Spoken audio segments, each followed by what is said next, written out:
Hello friends, welcome to defence matrix. तो ये चीज़ हम जानते हैं कि फिफ्थ जनरेशन फाइटर प्लेटफॉर्म को प्रिक्योर करने को लेकर डिस्कशन चालू है और इस पर जो नया अपडेट आया है उसके हिसाब से इंडियन एयरफोर्स ने प्लान्स को प्रिपेयर किया है एटलीस्ट 2 से 3 स्क्वाड्रंस को प्रिक्योर करने का इन फिफ्थ जनरेशन फाइटर प्लेटफॉर्म के, जो कि क्लियरली इम्पोर्टेंट होंगे, most likely government to government deal के अंतर्गत लिए जाएंगे।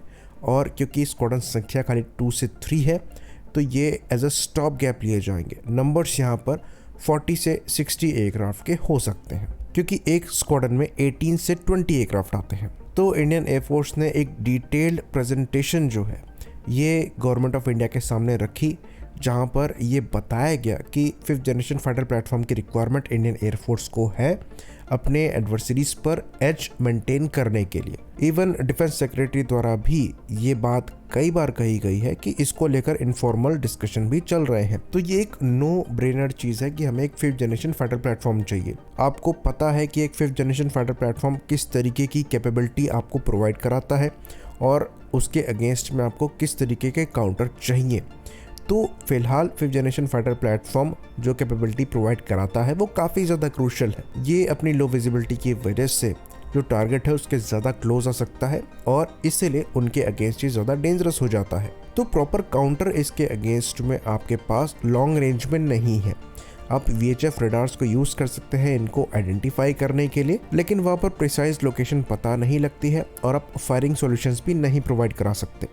तो इनका जो यूसेज है ये ऑलमोस्ट अनअवॉइडेबल हो गया है। ये प्रेजेंटेशन इंडियन एयरफोर्स द्वारा अभी ज़रूर दी जा रही है, पर अगर चाइना के कॉन्टेक्स्ट में आप देखेंगे तो इन फिफ्थ जनरेशन फाइटर प्लेटफॉर्म को प्रिक्योर करने को लेकर हमें 10 साल पहले ही डिस्कशन चालू कर देना चाहिए था, जब हम रफाल को प्रिक्योर करने की बात कर रहे थे। ऑल्दो इसको लेकर डिस्कशन पहले से चल रहे हैं। FGFA का जो प्रोग्राम है वो एग्जिस्ट करता है, जो कि SU-57 पर ही बेस्ड था, जो कि बाद में हमें कैंसिल करना पड़ा क्योंकि उस प्रोग्राम से हमें ज़्यादा बेनिफिट नहीं मिल रहा था और धीरे धीरे हमारा फोकस AMCA पर शिफ्ट हो रहा था, लेकिन क्लैरिटी तब भी नहीं थी। अगर हम FGFA के प्रोग्राम से हट रहे थे तो इसके ऑल्टरनेटिव पर हमें तभी काम चालू कर देना चाहिए था। पर परेशानी यहाँ पर यह है कि हम चीज़ों को पाकिस्तान के कॉन्टेक्स्ट में ज़्यादा देखते हैं और अब जब ये नज़र आने लग गया है कि अगर अब हमने ये फिफ्थ जनरेशन फाइटर प्लेटफॉर्म नहीं लिए तो हम पाकिस्तान से भी पिछड़ जाएंगे, तब हम इसमें थोड़ी तेज़ी दिखा रहे हैं। अदरवाइज चाइना के पास J-20 बहुत पहले से हैं और ये J-20s को इंडिया के अगेंस्ट में डिप्लॉय भी कर रहे हैं और इनके नंबर बहुत तेज़ी से बढ़ाए भी चले जा रहे हैं। अब जाकर न्यूज़ आ रही है कि पाकिस्तान J-35 ले लेगा, तो वहाँ पर एज को मेंटेन करने के लिए हम भी फिफ्थ जनरेशन फाइटर प्लेटफॉर्म की तरफ आगे बढ़ रहे हैं, जो कि बिल्कुल भी अच्छी अप्रोच नहीं है।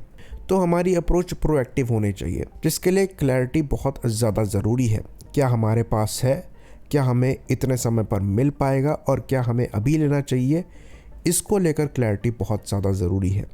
AMCA की टाइमलाइन 2035 की बात की रखी गई है, जो ये शोकेस करती है कि अब हम सही पाथ पर हैं, पहले नहीं थे। इसलिए अब स्टॉप गैप के रूप में 2-3 squadron fifth generation fighter platform के देखे जा रहे हैं।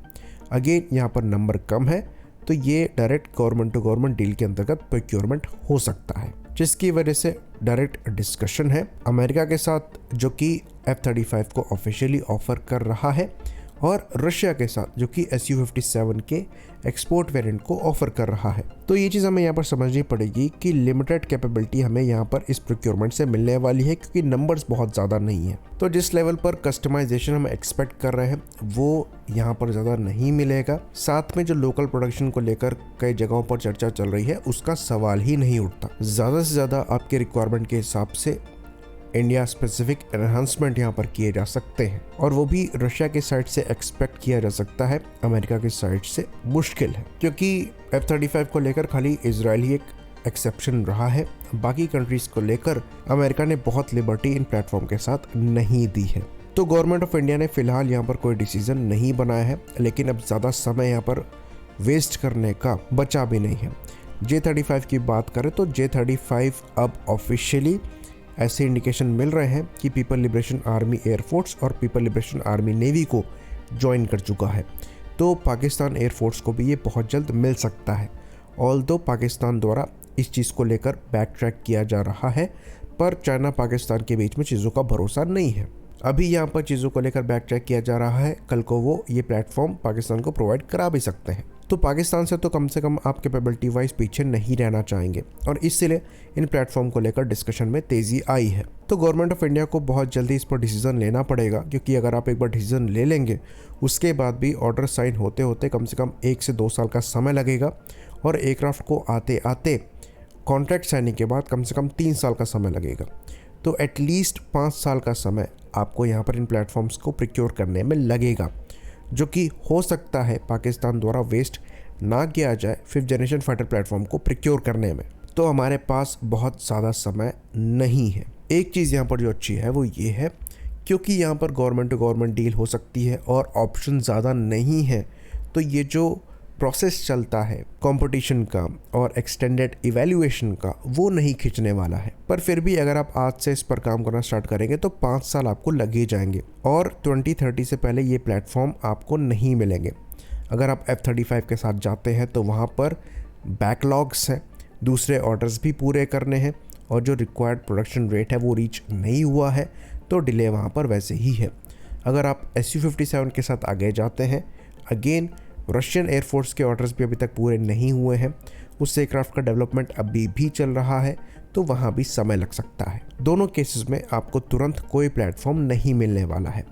तो ये न्यूज़ अब आ ज़रूर रही है, पर इसको बहुत पहले ही आ जाना चाहिए था। बाकी दोनों प्लेटफॉर्म में से बेटर ऑप्शन क्या है, इसको लेकर हम काउंटलेस डिबेट कर चुके हैं। ये चीज़ हमने कई बार बोली है कि F-35 के साथ आपको एक स्टिंग अटैच्ड मिलेगी, जिसका कंट्रोल अंकल सैम के हाथ में होगा, यानी कि अमेरिका डिक्टेट करेगा इनके यूसेज को, साथ में इस प्लेटफॉर्म को किस कॉन्फ़िगरेशन में प्रोवाइड कराना है, कितने चेंजेस वो आपके हिसाब से इस पर कर सकते हैं या नहीं कर सकते हैं, इस सब पे अमेरिका का कंट्रोल रहेगा। साथ में ये भी हमने बताया है कि ये प्लेटफॉर्म ऐसे डिज़ाइन किया गया है कि ये नेटो के लिए ज़्यादा सुटेबल हो।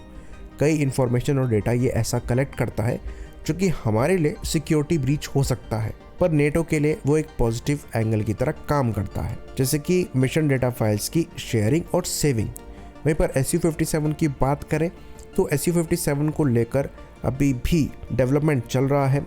इंजन्स जो हैं AL-51 उनके वैलिडेशन पर काम किया जा रहा है, एवियोनिक्स के वैलिडेशन पर काम किया जा रहा है, अभी भी एडवांस वेपन्स जो है उनको वैलिडेट किया जा रहा है, जो कि Su-57 के लिए स्पेसिफिकली बनाए गए हैं। तो वहाँ भी चीज़ें स्मूथ नहीं है। तो ये जो बीच में स्पेकुलेशन आ रहे थे कि जो 114 MRFA के अंतर्गत 4.5 जनरेशन के एयरक्राफ्ट देखे जाने हैं, उनके बदले 5th जनरेशन फाइटर प्लेटफॉर्म लिए जा सकते हैं, तो ये डिस्कशन आपको बिल्कुल दरकिनार करना पड़ेगा, क्योंकि अगर आप 114 प्लेटफॉर्म पे बेट करेंगे तो एक ऐसे प्लेटफॉर्म पे बेट करेंगे जिसको आप इंडिजनाइज कर सकें और जो कि प्रूवन हो। और जो 5th जनरेशन के ऑप्शंस हैं उन दोनों ही प्लेटफॉर्म में ऐसा केस नहीं है। तो ये जो 3 स्क्वाड्रंस की बात निकलकर सामने आ रही है, ये बिल्कुल भी सरप्राइजिंग नहीं है। और इन स्क्वाड्रंस का डिप्लॉयमेंट एक वेस्टर्न फ्रंट और एक नॉर्दर्न फ्रंट में किया जा सकता है, जैसे कि रफाल के स्क्वाड्रंस को लगाया गया है। एक स्क्वाड्रन यहाँ पर आपका बोनस के रूप में रहेगा। तो कौन सा प्लेटफॉर्म बेटर है या फिर बेटर ऑप्शन है, इस पर हम दोबारा डिस्कस नहीं करेंगे। अब ये इंडियन एयरफोर्स के हाथ में है, मल्टीपल फैक्टर्स यहाँ पर इन्वॉल्व हैं, जिसमें पॉलिटिकल फैक्टर सबसे इम्पोर्टेंट रोल प्ले करता है। तो ये एयरफोर्स और गवर्नमेंट ऑफ इंडिया डिसाइड करेगी। दोनों में से कोई भी प्लेटफॉर्म आते हैं तो ये एक इम्पॉर्टेंट एज इंडियन एयरफोर्स को प्रोवाइड कराएंगे, इसका दावा हम कर सकते हैं। पर स्पेसिफिकली कौन सा प्लेटफॉर्म लिया जाएगा, इसमें कई फैक्टर्स हैं, तो इसको हम नहीं बता सकते। आई होप इन्फॉर्मेशन यहाँ पर क्लियर रही हो। इसी बात पर इस वीडियो को हम ख़त्म करेंगे। लाइक करिए, सब्सक्राइब करिए। जय हिंद।